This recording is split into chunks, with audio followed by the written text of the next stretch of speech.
Bonjour, ici Hélène Laurando, c'est mercredi. Qu'est-ce qu'on fait?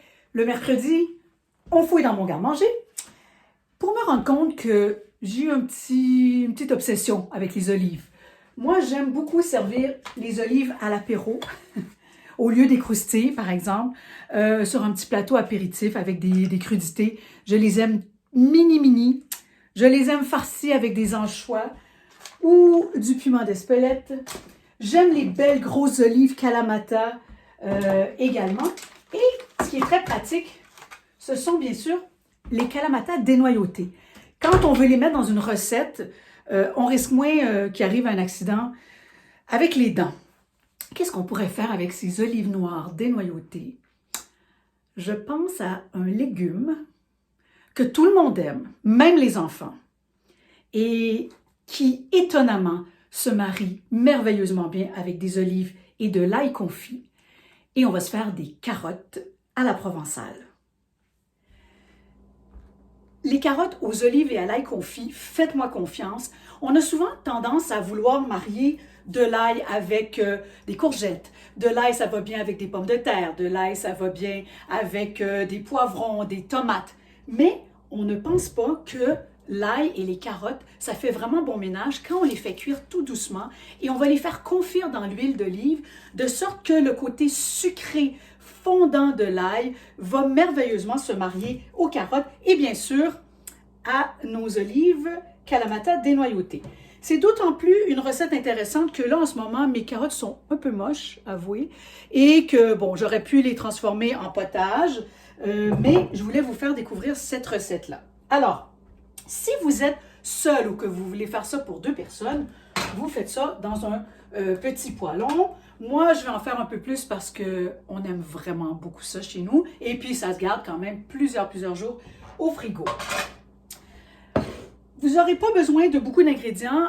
Encore une fois, je n'ai pas une recette écrite que je vais vous donner. C'est vraiment un principe.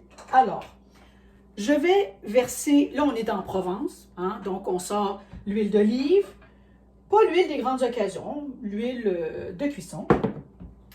On veut quand même que le fond du poêlon soit recouvert. Donc, vous y allez quand même un peu généreusement. J'ai commencé à couper quelques carottes en bâtonnets.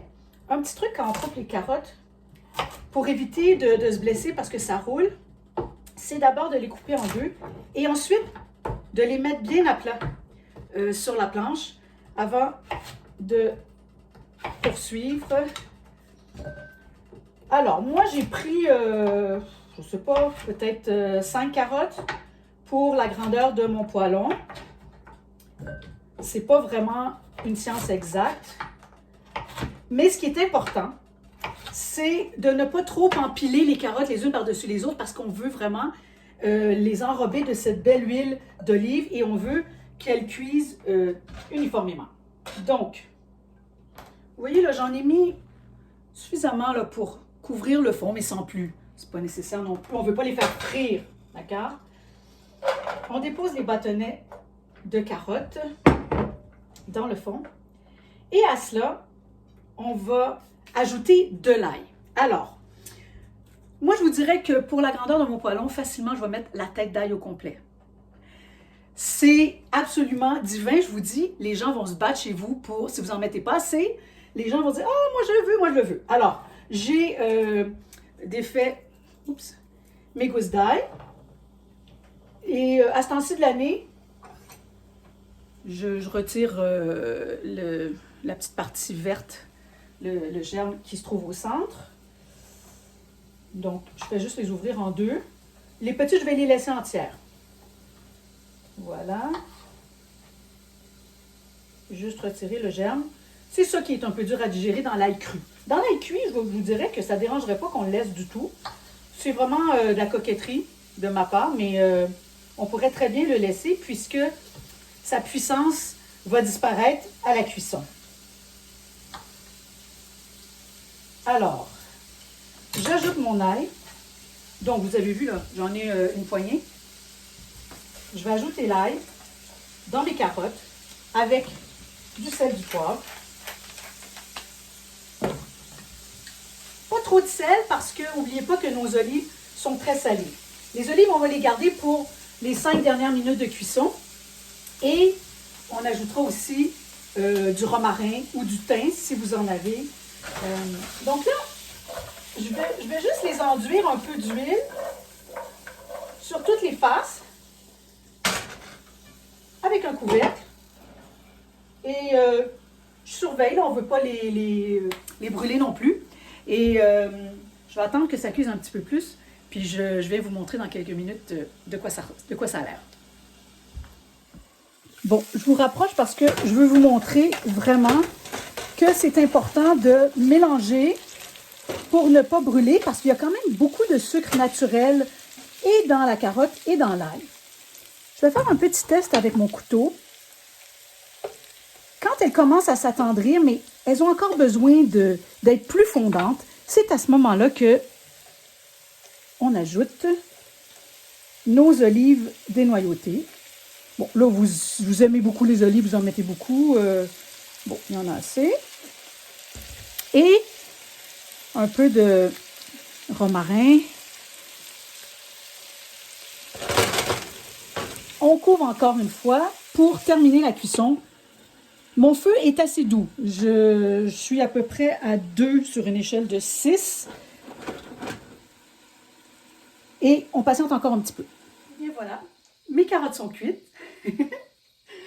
Je le sais parce qu'elles sont vraiment tombées, parfaitement fondantes, sans aucune résistance. On mange bien assez de carottes en crudité.